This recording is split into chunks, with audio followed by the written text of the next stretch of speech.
Hey, Bill. Hi, Margie. I'm so happy to see everyone here tonight. Thank you all for coming. We have a very special guest here tonight. Mary Ellen Maunz is here, and she is going to be presenting To Be or Not to Be. But before we get to our special speaker this evening, I'd like to remind everyone to please put your settings on mute so that we can fully enjoy Mary Ellen's program this evening. And I forgot to introduce myself. I'm Dr. Lindsay Pollock, Provost at Sarasota University. We also have with us this evening our Director of Admissions, Ellen Lastinger. Hello. And Ellen's going to drop in the chat information about enrollment in case you or someone you know is interested in one of our programs. We do offer a bachelor's completion program in Montessori education and 2 Masters of Arts degrees, one in Montessori education and the other in Montessori leadership. And finally, we have both a doctoral completion program and a doctoral program in Montessori education.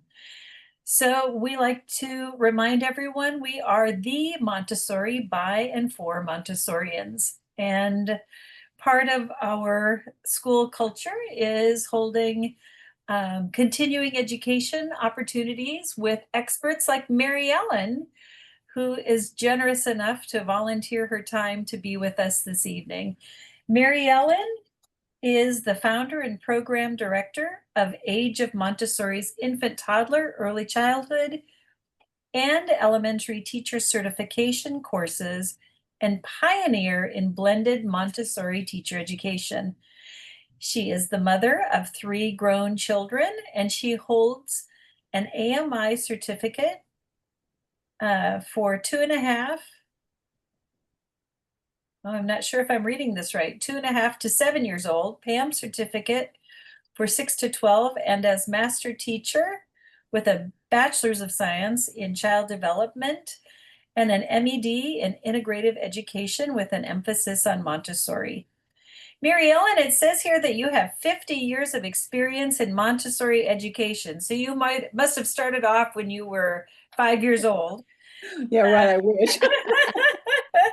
Yeah, And I took my Montessori training in 1971, and I've never. wow, that is so wonderful. Well, we know that you have been an international speaker and trainer all around the world. And I thought it was so interesting to note that you are the founder of Montessori Early Childhood Training in St. Petersburg, Russia.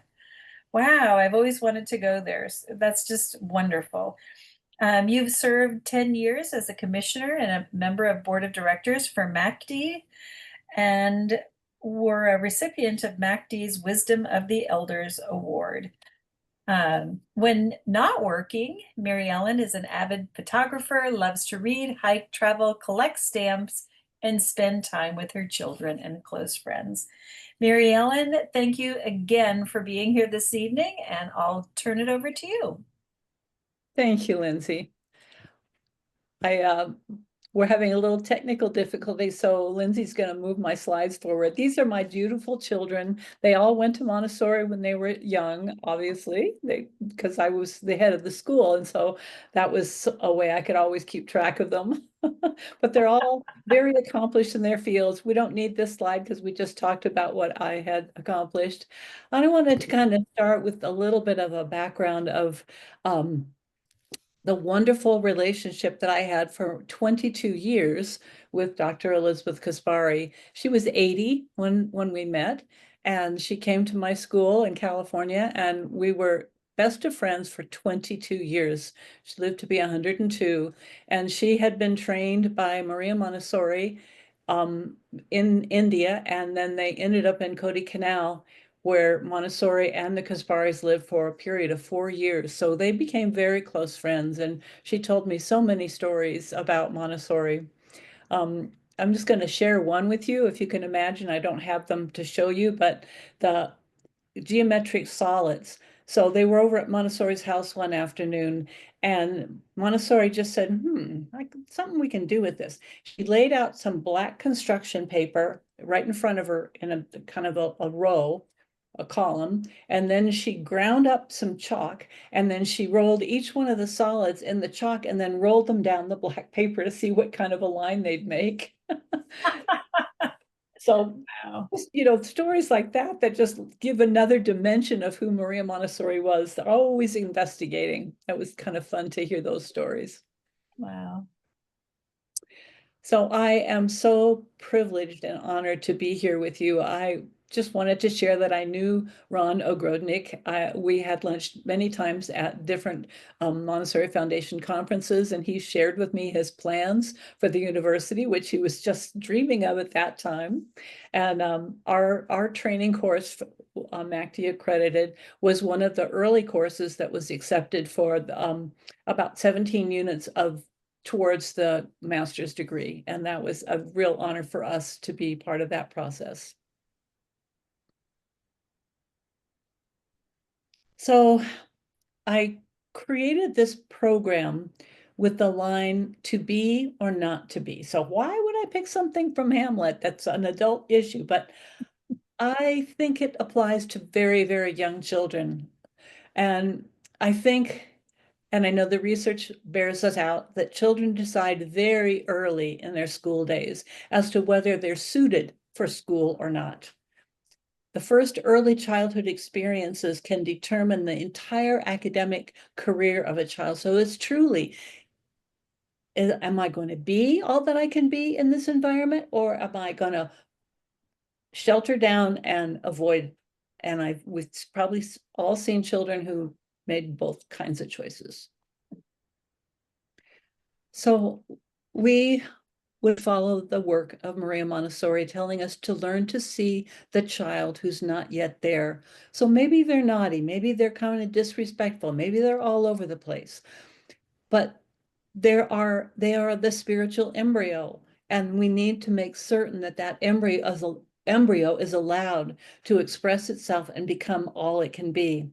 I'm going to share one story. I worked a lot. I started a company called the Early Reading Company in Chicago many years ago with an investor. And we took our Montessori reading program to public preschools all around the city. And I would go and observe the teachers when they were trying to implement it, or maybe really resisting it in some cases. But I went into a public preschool where a 4-year-old was sitting there. The teacher had, instead of doing what I'd suggested, she just created a worksheet that was colored in black and yellow, and B was black and D was yellow. And so for the first thing, you never put two letters that sound so much alike together or that look so much alike. Anyway, this little 4-year-old that I was sitting with was just struggling with it. And I just put my arm around him. I said, don't worry, we'll figure this out. Let's find all the b. And then I traced it on his arm, and then he figured it out. And as we're sitting there working, the teacher shouted out to the children. She said, well, he's too dumb to get in anyway. Don't bother. And it made me realize that there are children all over the country who are perhaps treated that way. And how does a 4-year-old defend himself? How does he overcome being told day after day that he's too dumb? Aw, poor baby. It was truly shocking. I went outside and I just sobbed on the sidewalk before I could even get in my car to go home.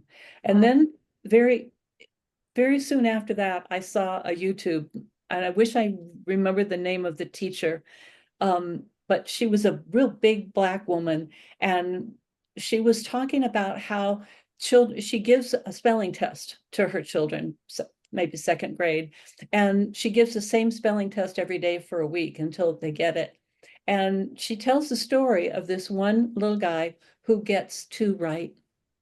And she said in most situations, other teachers would give all these red checks, all the things that you did wrong. Instead, she wrote on his paper, +2 with a smiley face.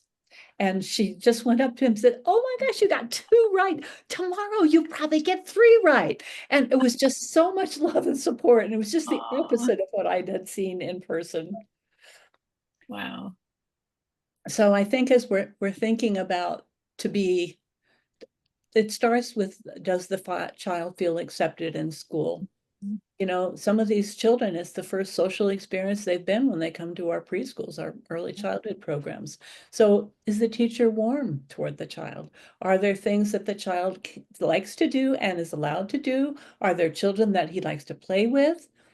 Is the child accepted by the other children? Or in some cases, I've seen this, and we probably have all seen it, certain kids just don't like them and they're bullied or they're left out. Is the child afraid of anything in the environment or anyone? Maybe he doesn't know where the bathroom is. Maybe there's certain things that you showed him, but he's not processed yet. I've seen situations where things were absolutely lovely in the classroom, but out on the playground, that child was being bullied. And unless there was a teacher nearby to hear it, it might not be noticed. Another issue that can come up that can really be difficult for a child, maybe he's not learning as fast as some of the peers, or maybe he's called out by the teacher inadvertently or in some way humiliated. And I think that what we really need to understand is that there's 3 parts of the brain, and there's the limbic system, which has to do with the feelings, and then there's the I'm missing on the brainstem, and then the limbic system, and then there's the cortex. And what basically the research says is when the child is experiencing fear of anybody or anything in that environment, he does not go into his cortex. He's in the self-protecting stage inside of his brain. And so we can't expect the children to really become all that they can be unless we make certain that there's nothing that they're afraid of. There's nothing that is hurting that child's self-esteem, his feelings, and his sense of belonging. So these are all aspects of allowing the child to be all that he can be. We can go to, there we go. So I think, I know I created a business for a few years in Chicago, actually 8 years, the Early Reading Company, because I have always been interested in helping children learn to read at the early age that's appropriate for them. And the illiteracy statistics in the United States are so bad. Most Montessori schools do it well, but not everyone does. And here we go. And what I really found interesting is that there's research to bear this out, that by the middle of 1st grade, children decide whether they're suited for school based on whether they're learning to read or not. And so those children who are slow readers need a lot of extra support to feel that they're welcome in school, they're doing great in school, they'll learn to read when they're ready. And that's a real crucial piece. So I just wanted to review the research on the 3 non-negotiable skills for early reading. And the first is phonemic awareness, and we've all learned about that in the last few years, but it's really the ability to perceive that spoken words are made up of individual speech sounds. And the smallest of these sounds is called the phoneme. So man, ah, n, 3 phonemes. Cheese, ch, e, z. Rose, o, z. So it doesn't have anything to do with how many letters are in the word. It has to do with how many sounds are articulated. And so this can be done with children for a lot of games and activities before they're introduced to letters.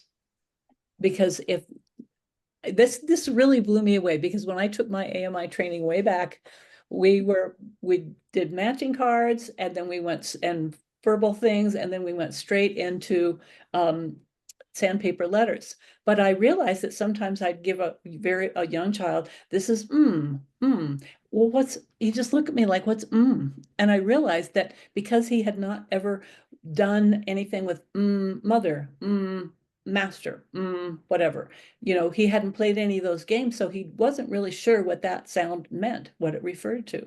And so we do a lot of these phonemic awareness skill games first before we teach the sandpaper letters. Then the second of the non-negotiable skills is the alphabetic principle. And that is simply the understanding that every sound is represented by a letter. And letter knowledge is the second most powerful predictor of the ability to learn to read. The actual ability to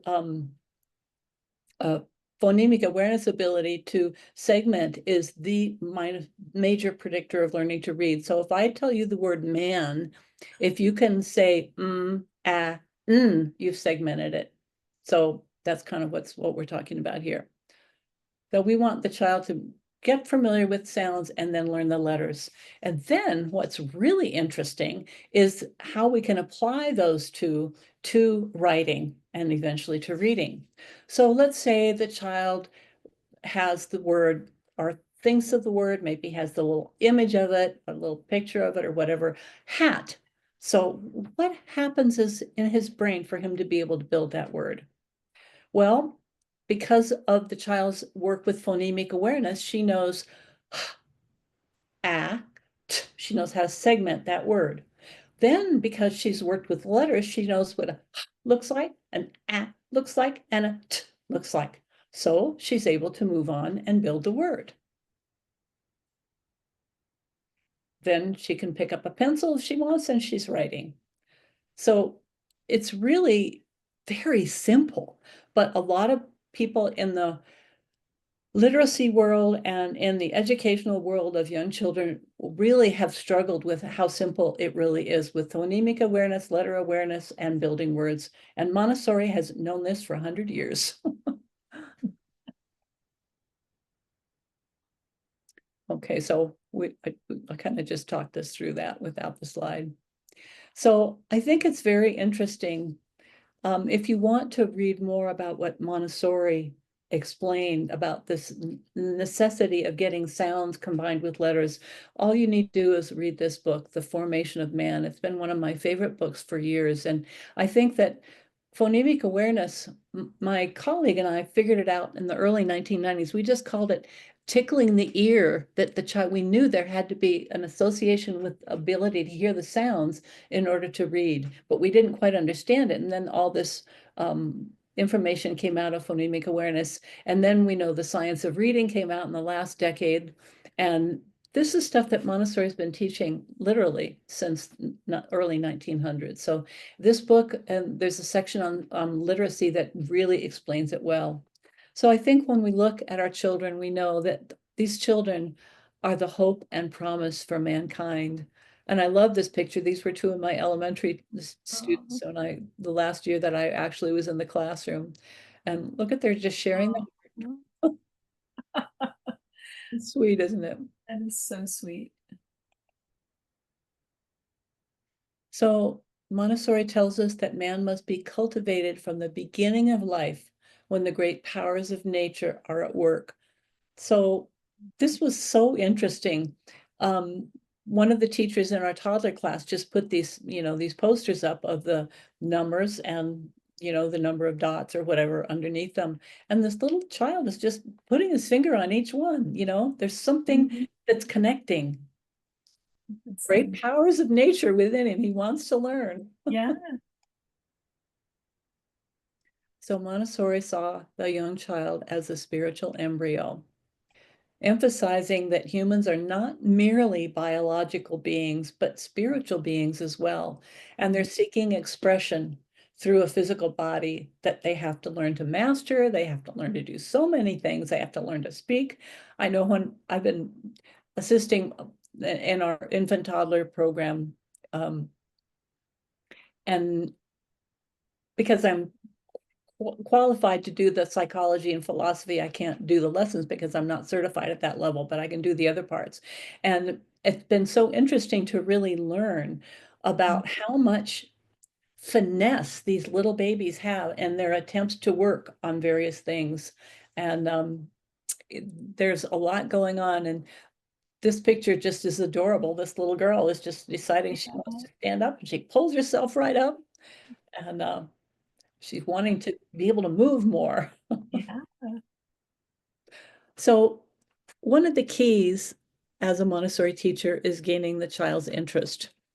And this hubcap tells, it is the link for me to tell you a story. It was my very first year of teaching. So it was 1971 or 72, and I was in a school in Colorado. And I had a little boy who just came in every morning, knocked things off the shelves, wouldn't stop talking, shouting and run, run, run, making noises like cars. And it was just like, oh my God, I don't know what to do. And so I tried everything I knew. And sometimes I'd go home at night and just cry myself to sleep. You know, I didn't know what to do. And because whatever I was doing wasn't working. And finally, I had an insight. He loves cars. Okay, well, we have a metal polishing lesson, right? So I called my boyfriend and I asked him if he could get me a metal hubcap. And he said, what? Yeah, I said, don't even ask, I just need it. And so I gave this boy a lesson on polishing the hubcap. Oh my God, it's like his mouth dropped open. This was the first time that he saw there was something in that classroom that was for him. And Wow. once I mean, he did it, and probably every day for the next 2 weeks, he Oh, polished the hubcap. And it's not to say he wasn't still doing other things that were problematic, but he had made a connection. And I think you could almost see the wheels going in his brain. Well, if there's one thing in here that I like, maybe there's other things. And after that, then he would accept the lessons from me. So oh. it was one of those moments of, oh, thank you, God. So I want to tell you another story that happened when I was teaching elementary. So I think when children express something that's special from within them, it's a very special day. So for every Montessori teacher, there comes a day, hopefully many of them, when you're so glad that you became a guide because one of your students does something that really takes you by surprise. And one of my special days took place in 2009. Now, this was an upper elementary class, third grade through sixth grade, and we did show and share. On Fridays, they were allowed to bring something from home and tell about it and share it with the other children. Yeah, it's often associated with younger children, but these older kids like to do it too. Though it's a common activity, but this one particular Friday was extremely uncommon. A girl named Clara brought a beautiful hand-tooled leather book. I knew it had been her birthday, so I figured, well, this was a gift. It was indeed a gift, but she had written something inside of it that was a gift to us. She had written a song and she showed it to us in this beautiful book. She has beautiful, very flowing handwriting. Then she told me that she wanted to sing it for us. So she stood and did a solo rendition of the hauntingly beautiful song that she'd written. So here's Clara, and she's singing. I didn't have a video recorder at that point, but you can see the other children are just standing there watching, and they're very respectful. This is the song. And I asked her if I could keep a copy of it and use it, and she gave me permission. Called Swooping in the Air. Some days I watch the birds fly over me. Some days I wish I could fly like the birds and feel the glory of joy sweep over me and gather in my heart. Suddenly I rise up and a smile comes on my face. Then I swoop into the air, and as the sun shines on me, the blue sky above spreads over me. And I swoop into the clouds and look down at all the things below me and wave to everything I see. And then I come down and back to my house. And as I lay in my bed, I'm filled with thoughts of joy. Aw, Isn't that a that, beautiful? oh, that's just Yeah. beautiful. So when I realized that that child not only created this, but the classroom was safe enough that she could stand up and sing a solo. I thought when I was in third or fourth grade, there's no way I would have done anything like that. But I didn't feel that safe in my classroom, obviously. And after she sang it, the children were stunned. They stood there quietly, then they started clapping, and then they all came around one by one and gave her a hug and thanked her. And it was a precious moment. Wow. So no matter what ages we teach, we want to help the child learn to be by caring for life, caring for one another, caring for the materials, caring for the gardens. This little Shasta is, they planted beans and now it's time to harvest, and then they're going to take them inside, and we had cooking stations where they could actually cook them, wash them and cook them, make soup, and it was a very involved process that I had when I had a school in California. Here in Montana, we don't have such a very long growing season, and was a little more difficult to do the whole cycle. And then this little guy, Oh, David, sorry. was became a gardener in his later life. And you know, you never know. What you That's see right. is what is often the seeds of where they're going. So Montessori reminds us that all problems of humanity depend on man himself. If man is disregarded in his construction, the problems will never be solved. So I think we have to look very carefully at each child. Obviously, our job is to observe, and then we observe to try to determine not only what he wants to do and what lessons he's ready for, but what kind of, we're not psychologists, but what kind of issues do we see? Is he having trouble relating to other children? Maybe we need to help him create a little team that he feels safe working with. You know, there's so many aspects to helping a child construct himself with the fullness of all that he can be, because that to me is what it's all about, the free to be. Absolutely. So I want to share a story now of a little girl named Regina, a child who was helped to be. She was in a Montessori school near a city called Stavropol, Russia.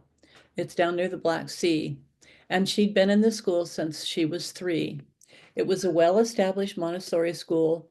One of her teachers was one of my interns. And, whoops, go back. Yeah. And this teacher shared with me her story and beautiful samples of her artwork. Okay. So this little girl, Regina, had been diagnosed as severely delayed and uneducable. That's a horrifying word for any parents and grandparents. The mother had given up on her and said, well, maybe we need to put her in an institution, you know. The grandmother said, no, let's keep trying. And she somehow found out about a Montessori school in the town and brought her to the Montessori school. Well, this child was in the school for an entire year and never touched a lesson, not one. She Cameroon is weird, but I don't know. I Go ahead. Sorry, Mary Ellen. We had someone who forgot to mute themselves, but we're good now. Okay, can we go back? Yes. We're quite ready for this slide. Sorry Okay. about that. So her speech was very poor and she wasn't really communicating with anybody, but she liked to draw and she watched other children work. And, you know, after the first year, her mother and father knew that she'd never done a lesson. Is it worth keeping her in the school? The teachers begged, yes, let her come back. Please let her come back. And the grandmother who was paying for it agreed. So can you imagine a 4-year-old drawing this? Wow. It is a wow. That's amazing. And she's only 4 and she couldn't speak, didn't do any lessons, but look at her skill. That's amazing. So the family agreed the second year she was in school, she began to do some practical life. She spent most of her time with sensorial lessons and became very engaged and could concentrate. She still liked to draw. She still wouldn't speak and was fearful of failure. If anybody asked her to do something she couldn't do, she burst into tears. So it was very delicate to keep her functioning without asking her too much. Oops. Whoops, we missed a slide. There There we we go. Her third year, she developed a hunger for lessons. She worked with exactitude. She began to learn to read and write and could do math. She Wow. became joyful. She started to speak perfectly. She still cries if she feels she's failing, so she's still sensitive soul, but she is ready for elementary school ahead of many of her peers. Wow. And she was willing to work with other children on a big mural to illustrate a seabed. I'm going to show you a couple of pictures that she painted. She paints and molds with clay, she draws, she paints without sketches, and she's harmonious in all of her relationships with other children and with her art. Oh my, beautiful. It's beautiful, and the colors are beautiful, and you can see the Beautiful. octopus down there and these probably turtles going in, and the sun is shining. I mean, wow, Aw. beautiful art. And she loved dinosaurs.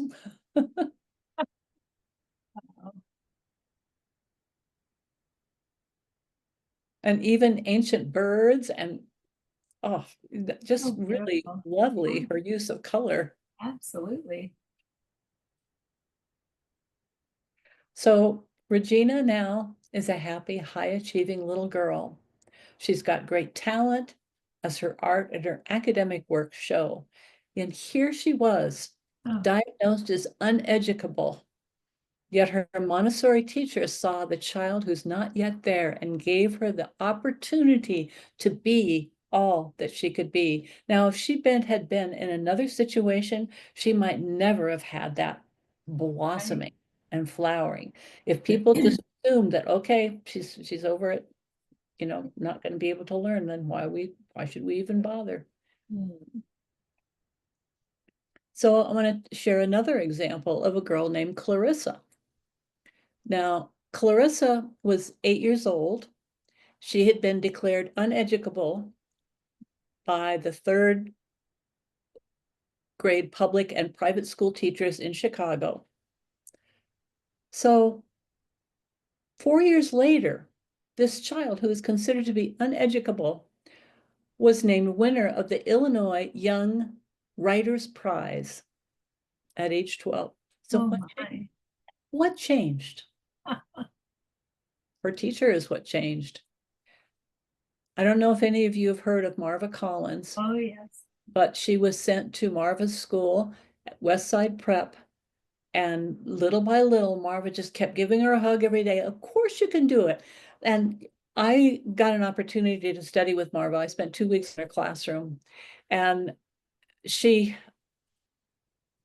expects everybody to be able to do what she asks. And she just supports them, hugs them, and gives them all the time they need. Mm.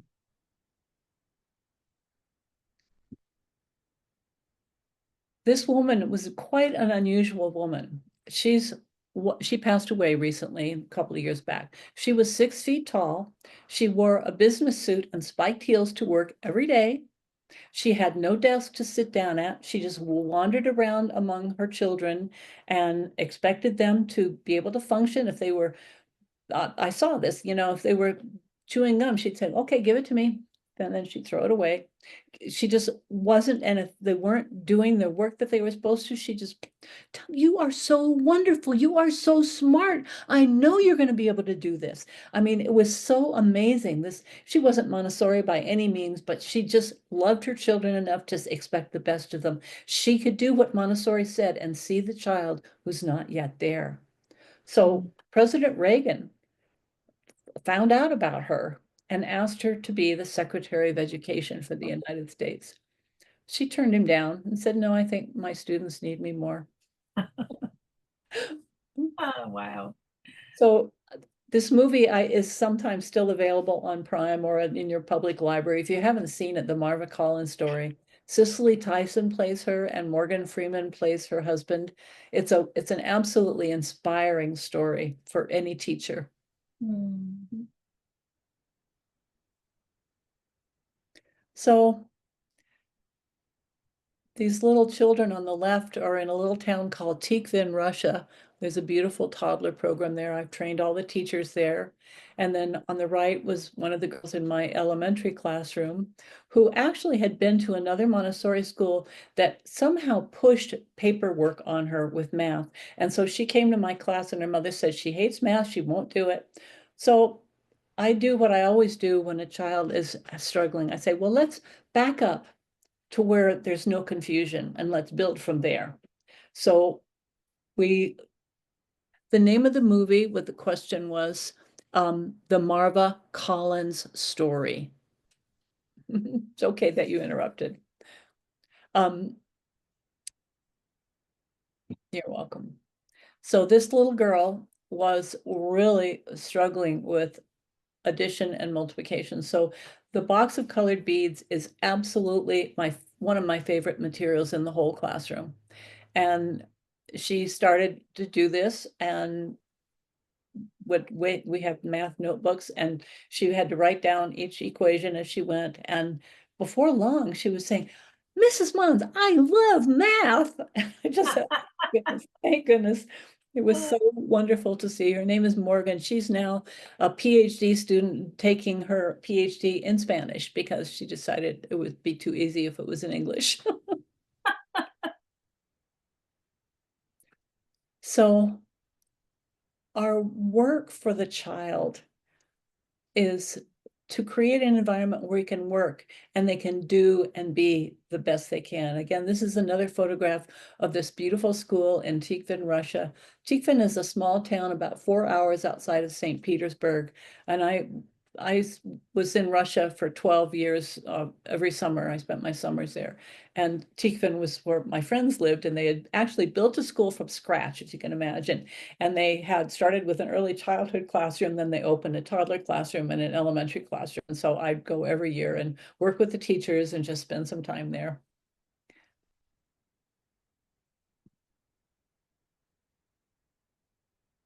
So I think when we think about our role as guides, as teachers, whatever term you like to use, the goal of the teacher is not so much the imparting of knowledge as the unveiling and developing of spiritual energy. This is what Maria Montessori gives us as her message. I'm going to read that again. The goal of the teacher is not so much the imparting of knowledge as the unveiling and developing of spiritual energy. Mm. You know, I think when I think of that and I go back to the first time I read The Absorbent Mind, there's nothing about what the classroom's supposed to look like. It's nothing about lessons. It's all about development. And I think that this is something that as Montessorians, we need to refresh ourselves with. You know, especially I worked for a couple of years in public Montessori, and you know, the requirements to get the children to pass the tests in elementary and this, that, and the other, they're very real. And so we have to come to terms ourselves with why we're really here and how we can support the children. Yes, we want them to do well on the standardized tests, but we want them to develop and express who they are. To me, that's my goal. And I think that's Montessori's goal. So part of our process as the spiritual preparation of the teacher is growing awareness within ourselves of the power that the child has within him. So it's not we teachers who fill the empty vacuum of the child, but it's rather the inner powers of the child that develop himself. So I think, you know, Elizabeth Gasparo used to always say, true education is never a pouring in, it's always a release from within. And so there is a natural force of life fulfilling itself. And when we better understand our role, we prepare the way and then let the children work. Sometimes we have to step out of the way ourselves, don't we? That's right. So I love what Montessori said about the materials. This is in the Spontaneous Activity and Education, which is one of my favorite books. I think it's also called The Advanced Montessori Method, Part 1. But she said the solid insets are not intended to give the child a knowledge of dimensions, nor are the plain insets designed to give him a conception of forms. Okay, well, what are they for then? She goes on.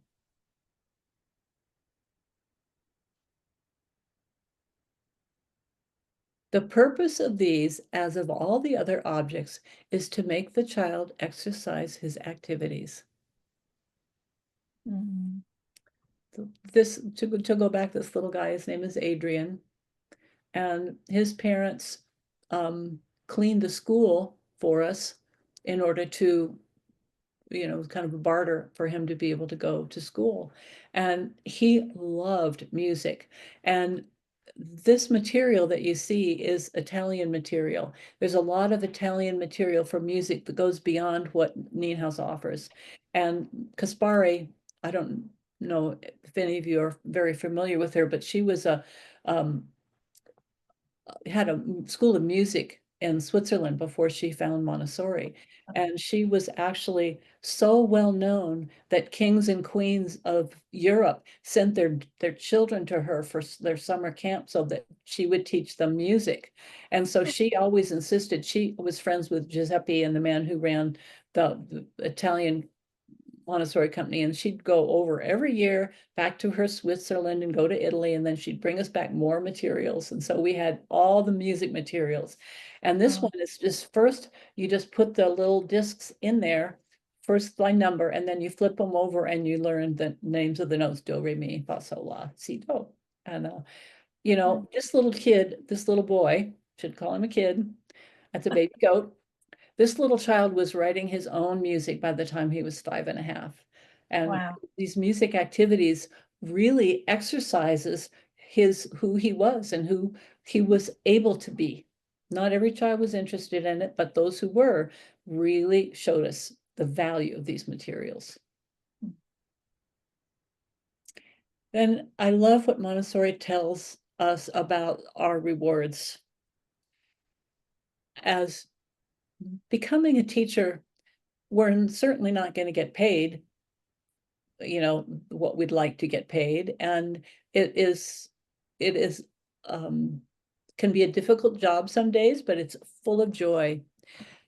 She said, this is hard to understand for one who has not adopted this life. No one understands that it is not sacrifice, but satisfaction that is in question, not renunciation, but a new life in which the values are different, where real life values hitherto unknown have come to exist.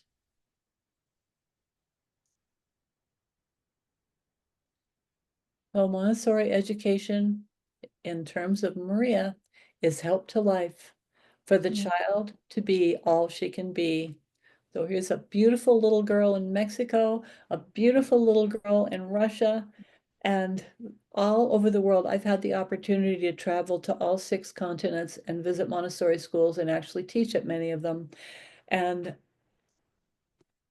everything that we have in common, despite the differences of our cultures, we all love our children and we want the best for our children. And I see that Montessori is thriving all around the world.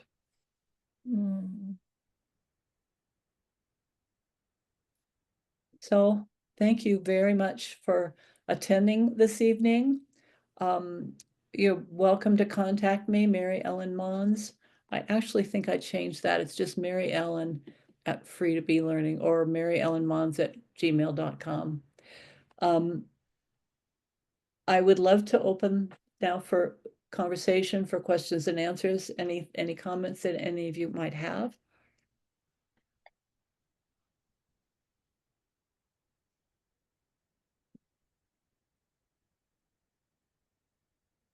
You can unmute if you want to speak now.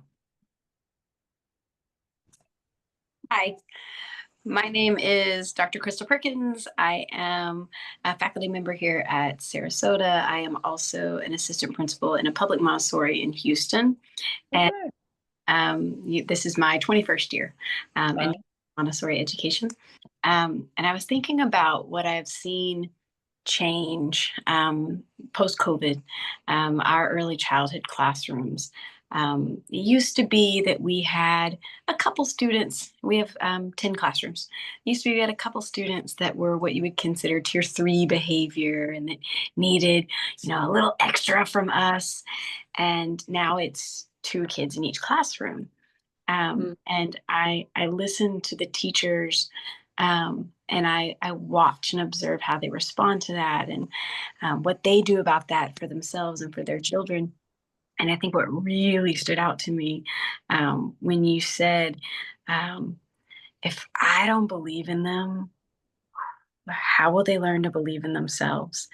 I have heard too many times somebody say something that sounded like a synonymous to they're uneducable, behaviorally or academically. And I think that you really touched my heart in that reminder of being able to push back on if we don't show them we believe in them, how will they learn to believe in themselves? And thank you for sharing the examples of what can happen when you believe in a child and teach them to believe in themselves. Absolutely. Yes. I think that after COVID, so many things changed in family life and in schools. And, we probably all saw and maybe saw it in person or saw images of it, of children who would come up and touch another child because they'd never seen a live child because they'd been kept, at home for however long. And so there was a whole lot of socialization that is still not completely caught up, I think. Very painful situation for children and for their teachers and their parents.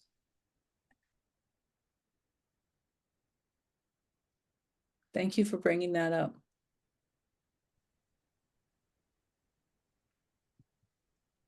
Mary Ellen, are you able to see the comments in the chat room?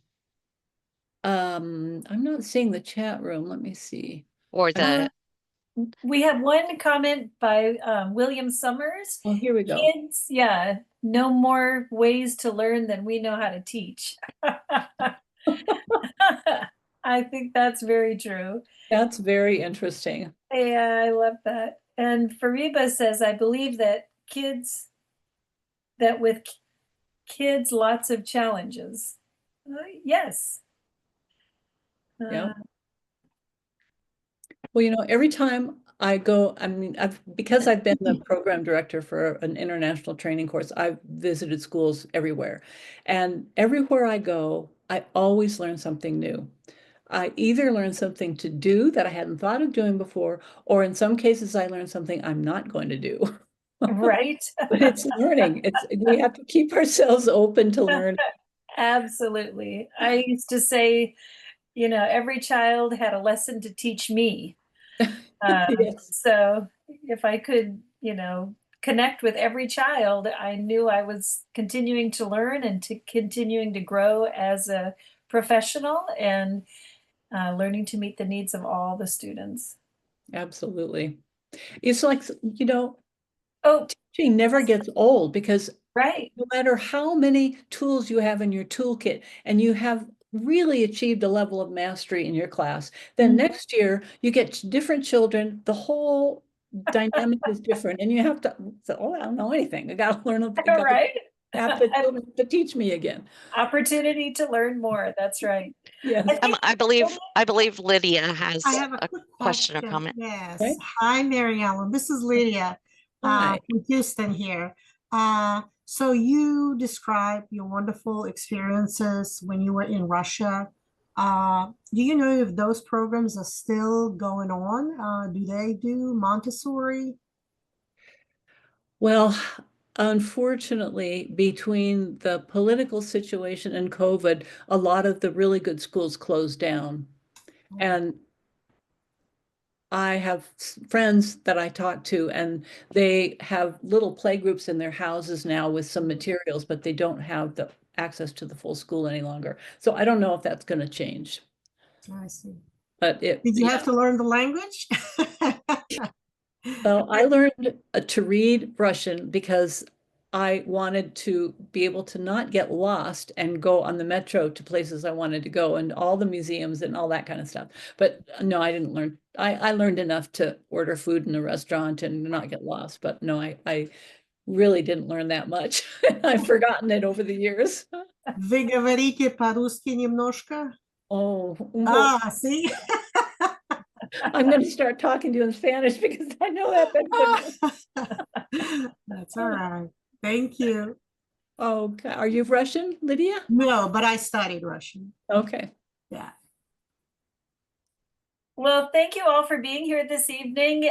In the chat, you will notice that Ellen dropped information regarding a certificate of participation for tonight's colloquium. So if you would like to receive a certificate of attendance, please use that link. And Mary Ellen, it has been such an honor to spend time with you this evening and to hear stories of the children that you've worked with and just the light that every child shares in the world. And what an honor it is to work with kiddos and continue our work and to keep learning more. So I so appreciate everyone being here this evening. And I'll stay on for a few minutes in case anyone has any other questions. Mary Ellen, again, thank you. You will find this recording on our YouTube channel, Sarasota University YouTube channel, and you can see recordings of previous events there as well. Feel free to look at the other recordings and share tonight's recording with your friends and colleagues, and you can still earn the certificate of attendance, even by watching the recordings on the YouTube channel. Thank you Thanks, very much. everyone.